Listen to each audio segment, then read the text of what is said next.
ഇന്ന് mothers day ആണല്ലേ. എൻ്റെ ഉമ്മയുടെ ഒരു ഫേവറേറ്റ് റെസിപ്പിയാണ്. ലോക്ക്ഡൗൺ ഒക്കെ ആയത് കാരണം ഉമ്മയപ്പോൾ ഉള്ള സെൽഫി എടുത്തിട്ട് സ്റ്റാൻഡേർഡ് ഇരിക്കുമ്പോഴാണ് ഞാൻ ഫസ്റ്റ് ആയിട്ട് കേക്ക് ഭയങ്കര പേടിയായി. ഉമ്മാനെ പേടിയാണ്, അറിയാത്ത പോലെയാക്കി. പിറ്റേ ദിവസം രാവിലെ ഉമ്മ എന്താ പറയുക, തൈക്ക് വെള്ളം അടിക്കാൻ പോകുമ്പോഴാണ് ഉമ്മ കാണുന്നുള്ളത് ഞാൻ കളഞ്ഞിട്ടുള്ളത്. എന്നിട്ട് ഉമ്മാൻ്റെ കയ്യിൽ നിന്ന് നല്ല പോലെ എനിക്ക് കിട്ടി. ഇന്നത്തെ ഇഫ്താറിന് നിങ്ങൾ ഉമ്മാനെ ഹാപ്പിയാക്കാൻ വേണ്ടിയിട്ട് എൻ്റെ ഈ സിമ്പിൾ റോയൽ ഫലൂദ ചെയ്യണം കേട്ടോ. ഏറ്റവും ബെസ്റ്റ് ആയിട്ടുള്ള 2 ഉമ്മമാരാണ് എൻ്റെ ലൈഫിലുള്ളത്. അതുപോലെ അല്ല, മക്കളെ പോലെ തന്നെയാണ്. എൻ്റെ അടുത്തില്ലാത്തതുകൊണ്ട് ഉമ്മാക്ക് ഒരു സ്പെഷ്യലോ കാര്യങ്ങളോ ഒന്നും. ഞാൻ ഹാപ്പി ആട്ടോ, ഭയങ്കര ഹാപ്പിയാണ്. 2 മദറിനും ഡെഡിക്കേറ്റ് ചെയ്യാൻ വേണ്ടിയിട്ട്. അസ്സലാമു അലൈക്കും. അപ്പം ഇന്ന് മദേഴ്സ് ഡേ ആണല്ലേ. അതുകൊണ്ട് തന്നെ എൻ്റെ ഉമ്മയുടെ ഒരു ഫേവറേറ്റ് റെസിപ്പിയാണ് കേട്ടോ ഇന്ന് ഞാൻ നിങ്ങൾക്ക് കാണിക്കാൻ പോകുന്നത്. കൂടാണ്ട് കുറച്ച് വിശേഷങ്ങളും. അപ്പോൾ അതിന് വേണ്ടിയിട്ട് ഞാൻ ഒരു പാത്രത്തിൽ 1/4 കപ്പ് പാലും 2 ടേബിൾ സ്പൂൺ പഞ്ചസാരയും ഇട്ട് കലക്കി കൊടുക്കുന്നുണ്ട്. ഞാൻ ഫലൂദയാണ് കേട്ടോ ഉണ്ടാക്കുന്നുള്ളത്. അപ്പം അതിലേക്ക് നമ്മൾക്ക് ഇനി 1/2 കപ്പ് സേമിയ, അതായത് നമ്മൾക്ക് ഫലൂദയുടെ സേവ് നിങ്ങളെ കയ്യിൽ ഉണ്ടെങ്കിൽ അതെടുക്കാം. ഇപ്പോൾ ഇവിടെ ലോക്ക്ഡൗൺ ഒക്കെ ആയത് കാരണം എൻ്റെ കയ്യിൽ നല്ല റോസ്റ്റഡ് സേവായിട്ടുള്ളത്. അപ്പോൾ അതുകൊണ്ടാണ് ഞാൻ ഈ സേവ് യൂസ് ചെയ്തിട്ടുള്ളത്. അപ്പോൾ ഇത് നമുക്ക് തിളക്കാൻ വേണ്ടിയിട്ട് വെക്കണം കേട്ടോ. നന്നായി തിളച്ച് വരുമ്പം നമുക്ക് ഓഫ് ചെയ്യാം.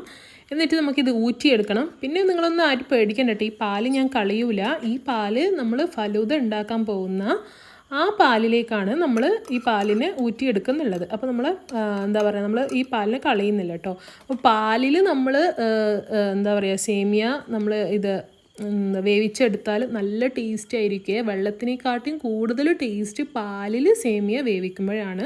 അപ്പോൾ നിങ്ങളെല്ലാവരും ആ ഒരു ചേഞ്ച് ഇനി വരുത്താൻ നോക്കാം കേട്ടോ.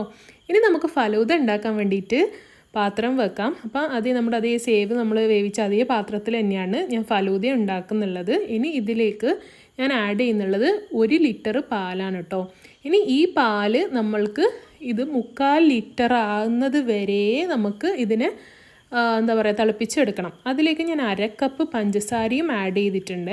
ജസ്റ്റ് ഒന്ന് ചൂടായ പിന്നെയാണ് നമ്മൾ പഞ്ചസാര ആഡ് ചെയ്ത് കൊടുക്കേണ്ടത്. അപ്പോൾ ഫസ്റ്റ് ഒന്ന് തിള വരുന്നത് വരെ നമ്മൾ കണ്ടിന്യൂസ് ആയി ഇതിനെ ഇങ്ങനെ എന്താ പറയുക സ്റ്റിർ ചെയ്ത് കൊണ്ട് നിൽക്കണം എന്നില്ല. അതുകൊണ്ട് തന്നെ ആ സമയത്ത് നമുക്കിനി ജെല്ലി ഉണ്ടാക്കാം. അപ്പോൾ ഞാനിവിടെ ഇന്നിപ്പോൾ ഇൻസ്റ്റൻറ്റ് ജെല്ലിയാണ് ഉണ്ടാക്കുന്നുള്ളത്. നിങ്ങളുടെ എന്താ പറയുക ഇഷ്ടത്തിനനുസരിച്ചിട്ട് ഞാനിപ്പോൾ റാസ്ബെറിയുടെ ജെല്ലിയാണ് ഉണ്ടാക്കുന്നുള്ളത്. അപ്പം നിങ്ങൾക്ക് സ്ട്രോബെറി ആണ് കുറച്ചും കൂടി നല്ലത്. നമ്മൾ റോയൽ ഫലൂദക്ക് സ്ട്രോബെറി ആണ് ഏറ്റവും കൂടുതൽ യൂസ് ചെയ്യാറ്. അപ്പം നിങ്ങൾക്ക് ജെല്ലി പാക്കറ്റ് ഉണ്ടാക്കുന്ന കാര്യം നമുക്ക് പറയേണ്ട കാര്യമില്ലല്ലോ. പാക്കറ്റിൻ്റെ പുറത്ത് തന്നെ ഇൻസ്ട്രക്ഷൻ ഉണ്ടാവും. ഫസ്റ്റ് ഹോട്ട് വാട്ടറും കോൾഡ് വാട്ടറും മിക്സ് ചെയ്തിട്ടാണ് നമ്മൾ ജെല്ലി ഉണ്ടാക്കാറ്. അപ്പം എൻ്റെ ഉമ്മയുടെ ഫേവറേറ്റ് ആണ് കേട്ടോ റാസ്ബെറി. അതുകൊണ്ടാണ് ഞാൻ റാസ്ബെറി യൂസ് ചെയ്യുന്നത്. ഞങ്ങൾ ഇതുപോലത്തെ ഒരു ട്രെയിലാണ് പൊതുവെ ജെല്ലി മിക്സ് ചെയ്തിട്ട് നമ്മൾ ഒഴിച്ചു കൊടുക്കാറ്. എന്നാൽ കട്ട് ചെയ്തെടുക്കാൻ നന്നായി കിട്ടും കേട്ടോ. അപ്പം നമ്മുടെ പാൽ ഇവിടെ ഇങ്ങനെ തിളക്കുന്നുണ്ട്. അപ്പോൾ ഒന്ന് നന്നായി തിളച്ച് പിന്നെ നമുക്ക് ഇതിലേക്ക് ഒന്നെങ്കിൽ റോസ് വാട്ടർ അല്ലെങ്കിൽ റോസ് എസെൻസ് 1 ടീസ്പൂണ് നമുക്ക് ആഡ് ചെയ്ത് കൊടുക്കണം. അപ്പം ഞാനിവിടെ ഇന്നിപ്പോൾ റോസ് എസെൻസ് ആണ് ആഡ് ചെയ്ത് കൊടുക്കുന്നുള്ളത്. അതും ഒന്ന് ആഡ് ചെയ്തിട്ട് നന്നായി ഒന്ന് മിക്സ് ചെയ്ത് തിളക്കാൻ വേണ്ടിയിട്ട് വെക്കാം. അപ്പം നമുക്കെല്ലാവർക്കും അറിയാം, മദേഴ്സ് ഡേ എന്ന് പറയുമ്പം പലപ്പോഴും നമ്മൾ കാണാറുണ്ട് എല്ലാവരും ഉമ്മയൊപ്പം ഉള്ള സെൽഫി എടുത്തിട്ട് ഇടുക, ഇതൊക്കെ കാണാറുണ്ട് കേട്ടോ. അപ്പം ഞാനും പലപ്പോഴും മുമ്പൊക്കെ വിചാരിക്കാറുണ്ട്, അതെന്താ വർഷത്തിൽ ഒരു ദിവസം മാത്രമാണോ നമുക്ക് ഉമ്മാനോട് സ്നേഹം വേണ്ടേ എന്നൊക്കെ. പക്ഷേ ഇപ്പോഴാണ് ഞാൻ റിയലൈസ് ചെയ്യുന്നത്, അറ്റ്ലീസ്റ്റ് ആ ഒരു ദിവസമെങ്കിലും നമ്മൾ അവരൊരു വാല്യൂ ഒന്ന് ഓർമ്മിപ്പിക്കാൻ വേണ്ടിയിട്ടായിരിക്കാം അങ്ങനത്തെ ഒരു ദിവസം. കാരണം പലപ്പോഴും നമ്മൾ മറക്കും, നമ്മളെല്ലാവരും ഉമ്മാനോട് ചൂടാകുന്ന ആൾക്കാരാണല്ലേ. നമുക്ക് നമ്മുടെ സമയത്തിന് അത് കിട്ടിയില്ലെങ്കിലൊക്കെ ചൂടാകുന്ന ആൾക്കാരാണ്. അപ്പം ഇതുപോലെ ഞാൻ ഫസ്റ്റ് എൻ്റെ ഒരു ബേക്കിംഗ് എക്സ്പീരിയൻസ് പറഞ്ഞുതരേ. അപ്പോൾ എൻ്റെ ഉമ്മയുടെ ബർത്ത്ഡേ എന്ന് പറയുന്നത് മെയ് 12-നാണ്. അപ്പം അങ്ങനെ ഞാൻ 8th സ്റ്റാൻഡേർഡ് ഇരിക്കുമ്പോഴാണ് ഞാൻ ഫസ്റ്റായിട്ട് കേക്ക് ബേക്ക് ചെയ്യാൻ വേണ്ടിയിട്ട് നോക്കുന്നത്. അപ്പോൾ എനിക്ക് ആ ഒരു കഥയാണ് ഇപ്പോൾ ഓർമ്മ വന്നത്. കഴിഞ്ഞ ദിവസം എന്നോട് ഉമ്മ എന്താ പറയുക, ഞാൻ ഈ ഫലൂഡ ഉണ്ടാക്കി കൊടുത്ത സമയത്ത് ഉമ്മയാണ് എനിക്ക് ആ കഥ ഓർമ്മിപ്പിച്ച് തന്നത്. അപ്പം ഇതുപോലെ ഒരുപാട് യൂട്യൂബ് ചാനൽസോ കാര്യങ്ങളോ ഒന്നും ഇല്ല കേട്ടോ ആ ടൈമിൽ. പിന്നെ കുറച്ച് ഇംഗ്ലീഷിൽ ചാനൽസ് ചെയ്യുന്ന ആൾക്കാർ മാത്രമേ ഈ കേക്കും കാര്യങ്ങളൊക്കെ ചെയ്ത് കണ്ടിട്ടുള്ളൂ. പിന്നെ ഗൂഗിളിൽ നമ്മൾക്ക് ബ്ലോഗേഴ്സിനെ കാണാം. അപ്പോൾ അങ്ങനെയൊക്കെ നോക്കിയിട്ട് ഞാനൊരു കേക്ക് ഉണ്ടാക്കാൻ വേണ്ടി പ്ലാൻ ചെയ്തു. ഉമ്മാനെ സർപ്രൈസ് ചെയ്യാനാണ്. ആദ്യമായിട്ടാണ് കേട്ടോ അങ്ങനത്തൊക്കെ സംഭവങ്ങളെ ചെയ്യുന്നത്. അങ്ങനെ ഞാൻ എന്താ ചെയ്തതെന്ന് വെച്ചാൽ കുറച്ച് ഫ്ലവർ എടുത്ത് അതിലേക്ക് ഒരു ടിന്ന് കണ്ടൻസ് മിൽക്ക്, ഒരു ടിന്ന് മറ്റേ ഫ്രഷ് ക്രീം, ഇതൊക്കെ ആഡ് ചെയ്തിട്ട് ഭയങ്കര നല്ല ബാറ്റർ കൺസിസ്റ്റൻസിയൊക്കെ കറക്റ്റൊക്കെ ആക്കിയിട്ടാണ് ഞാൻ ഒഴിച്ചു കൊടുക്കുന്നത്. അപ്പോൾ എൻ്റെ വീട്ടിൽ എനിക്ക് കൺവെൻഷനൊന്നും യൂസ് ചെയ്യാൻ അറിയില്ല. അപ്പോൾ ഞാൻ വിചാരിച്ചു ഗ്യാസ് സ്റ്റോപ്പിൽ തന്നെ ചെയ്യാം. അപ്പോൾ എനിക്ക് ഈ ഫ്ലെയിം ലോ ചെയ്ത് വെക്കണം, അതൊന്നും എനിക്ക് അറിഞ്ഞൂടെ. അപ്പോൾ ഞാൻ അങ്ങനെ തന്നെ വെച്ചു. അങ്ങനെ കേക്ക് ഞാൻ കുറച്ച് സമയം കഴിഞ്ഞ് നോക്കുമ്പം പുറത്തൊക്കെ വെന്ത് നല്ല കേക്കിൻ്റെ കളറൊക്കെ ആയിട്ട് കരിഞ്ഞ മണമൊക്കെ വരാൻ തുടങ്ങി. ഞാൻ എടുത്ത് നോക്കുമ്പോഴാണ് അറിഞ്ഞത് ഉള്ളിൽ ഒന്നും ആയിട്ടില്ല. എനിക്ക് ഭയങ്കര പേടിയായി, ഉമ്മാനെ പേടിയാണ്. കൊണ്ടുപോയി കളഞ്ഞ് എന്നിട്ട് ഫുൾ പാത്രങ്ങളൊക്കെ കഴുകി വെച്ച് ഒന്നും അറിയാത്ത പോലെയാക്കി. പിറ്റേ ദിവസം രാവിലെ ഉമ്മ എന്താ പറയുക, തൈക്ക് വെള്ളം അടിക്കാൻ പോകുമ്പോഴാണ് ഉമ്മ കാണുന്നുള്ളത് ഞാൻ കളഞ്ഞിട്ടുള്ളത്. എന്നിട്ട് ഉമ്മാൻ്റെ കയ്യിൽ നിന്ന് നല്ല പോലെ എനിക്ക് കിട്ടി. അപ്പോൾ നമുക്ക് ഫലൂദയുടെ ബാക്കി പണിയിലേക്ക് കിടക്കാം. അപ്പോൾ നമുക്ക് സെറ്റിങ് ചെയ്യാൻ വേണ്ടിയിട്ട് ഞാൻ ഫസ്റ്റ് ഇതിലേക്ക് ഒരു 2 എന്താ പറയുക ടേബിൾ സ്പൂണ് ജെല്ലിയാണ് ഇട്ട് കൊടുക്കുന്നുള്ളത്. ഇനി അതിന് മേലെയായിട്ട് നമുക്ക് നമ്മുടെ ഫലൂദയുടെ സേവ് ഇട്ട് കൊടുക്കണം. കണ്ടില്ല, നല്ല സോഫ്റ്റായിട്ട് നല്ല സേവ് ആയിരുന്നു കേട്ടോ, നല്ല വിട്ട് നിന്നിട്ടുണ്ടായിരുന്നു. അപ്പോൾ എനിക്ക് വിചാരിക്കുന്ന റോസ്റ്റഡ് സേവാണ് കുറച്ചും കൂടി നല്ലത് നമുക്ക് യൂസ് ചെയ്യാൻ. പിന്നെ അതിന് മേലായിട്ട് നമുക്ക് കസ്കസ് ഇട്ട് കൊടുക്കാം. പിന്നെ റൂഹ് അഫ്സയാണ് ഞാനിപ്പോൾ യൂസ് ചെയ്യുന്നുള്ളത്. നിങ്ങളുടെ കയ്യിൽ റോസ് സിറപ്പ് വേണമെന്നുണ്ടെങ്കിൽ റോസ് സിറപ്പ് യൂസ് ചെയ്യാം. ഞാൻ റൂഹ് അഫ്സ ആണ് കുറച്ചും കൂടി നല്ലത്.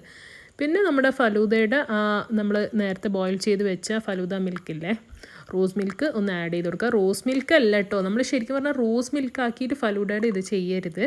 പിന്നെ എൻ്റെ ഉമ്മയുടെ ഫേവറേറ്റ് എന്ന് പറയുന്നത് സ്ട്രോബെറി ഐസ്ക്രീംസ് ആണ്. അതുകൊണ്ട് തന്നെയാണ് ഞാൻ സ്ട്രോബെറി ഐസ്ക്രീം യൂസ് ചെയ്തത്. പിന്നെ നിങ്ങൾക്ക് ഇഷ്ടമുള്ള നിങ്ങളുടെ കയ്യിലുള്ള ഫ്രൂട്ട്സ് ആഡ് ചെയ്ത് കൊടുക്കാം. റോയൽ ഫലൂദ ആയത് കാരണം തന്നെ ഫ്രൂട്ട്സും ധാരാളം ഡ്രൈ ഫ്രൂട്ട്സും ഡ്രൈ നട്ട്സും ഒക്കെ ഉണ്ടാവും. അപ്പോൾ പിന്നെ നമുക്ക് പ്രൊസീജിയർ ഒന്നും കൂടി റിപ്പീറ്റ് ചെയ്ത് കൊടുക്കണം.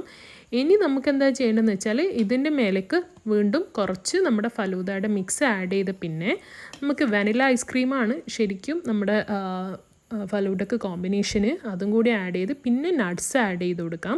നമുക്ക് ഡ്രൈ ഫ്രൂട്ട്സും ആഡ് ചെയ്തിട്ട് എന്താ വെച്ചാൽ നിങ്ങളുടെ അനുസരണത്തിൽ നിങ്ങൾക്ക് എന്തൊക്കെ ഡ്രൈ ഫ്രൂട്ട്സ് ഉണ്ട് അതൊക്കെ ഒന്ന് ആഡ് ചെയ്ത് കൊടുക്കാം കേട്ടോ. ഞാനിപ്പം ഡേറ്റ്സും റൈസിൻസും കാഷ്യൂ ആണ് ആഡ് ചെയ്തിട്ടുണ്ടായിരുന്നത്.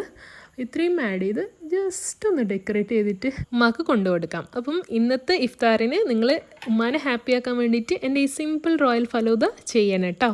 മാഷാ അല്ലാഹ്, അൽഹംദുലില്ലാ. എന്താ പറയുക, അള്ളാഹ് ബ്ലെസ് ചെയ്തിട്ട് എനിക്ക് ഏറ്റവും ബെസ്റ്റായിട്ടുള്ള 2 ഉമ്മമാരാണ് എൻ്റെ ലൈഫിലുള്ളത്. അപ്പോൾ ഇൻഷാ അല്ലാഹ് അവർക്ക് അള്ളാഹ് എപ്പോഴും ദീർഘായുസ്സും ആഫിയത്തും ആരോഗ്യമൊക്കെ ഇട്ട് കൊടുക്കട്ടെ. പിന്നെ കൂടാണ്ട് എൻ്റെ എന്താ പറയുക, എൻ്റെ ഉമ്മാനെ കുറിച്ചിട്ട് എനിക്കൊന്നും പറയാനില്ല. കാരണം എന്നെ പ്രസവിച്ചത് കൊണ്ട് തന്നെ എൻ്റെ എല്ലാ ഇതും എന്താ പറയുക പുറത്ത് വരുന്ന ഒരാളായിരിക്കും. എല്ലാവരും മദേഴ്സും അവരവരെ ഉമ്മ എന്തായാലും അതുപോലെ ആയിരിക്കും. പക്ഷെ അതുപോലെ തന്നെ ബ്ലെസ് ചെയ്തതാണ് എൻ്റെ മദർ ഇൻ ലോ എന്ന് പറയുന്നത്. ഞാൻ ഒരിക്കലും എന്താ പറയുക അമ്മ എന്നൊന്നും പറയാനില്ല, ഉമ്മ തന്നെയാണ്. ആ ഉമ്മയും അതുപോലെ തന്നെയാണ്.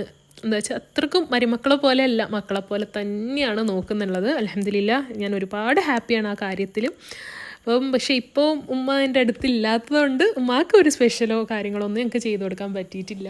അപ്പോൾ ഇൻഷാ അല്ലാഹ് എന്താ പറയുക, ഞാൻ ഹാപ്പി ആട്ടോ, ഭയങ്കര ഹാപ്പിയാണ്. അതുകൊണ്ട് തന്നെയാണ് ഇന്നൊരു മദേഴ്സ് ഡേ ആയിട്ട് എനിക്കൊരു സ്പെഷ്യലായിട്ട് റെസിപ്പി ഉണ്ടാക്കണം എന്ന് ഞാൻ വിചാരിച്ചതും 2 മദറിനും ഡെഡിക്കേറ്റ് ചെയ്യാൻ വേണ്ടിയിട്ടാണ്. അപ്പോൾ ഇൻഷാ അല്ലാഹ് വീണ്ടും നല്ലൊരു റെസിപ്പിയിൽ കാണുന്നവരേക്കും it's me Nashwana signing off. Bye. അസ്സലാമു അലൈക്കും. അതിനു മുമ്പ് സബ്സ്ക്രൈബ് ചെയ്യാത്തവർ എൻ്റെ ചാനൽ സബ്സ്ക്രൈബ് ചെയ്യാൻ മറക്കല്ല.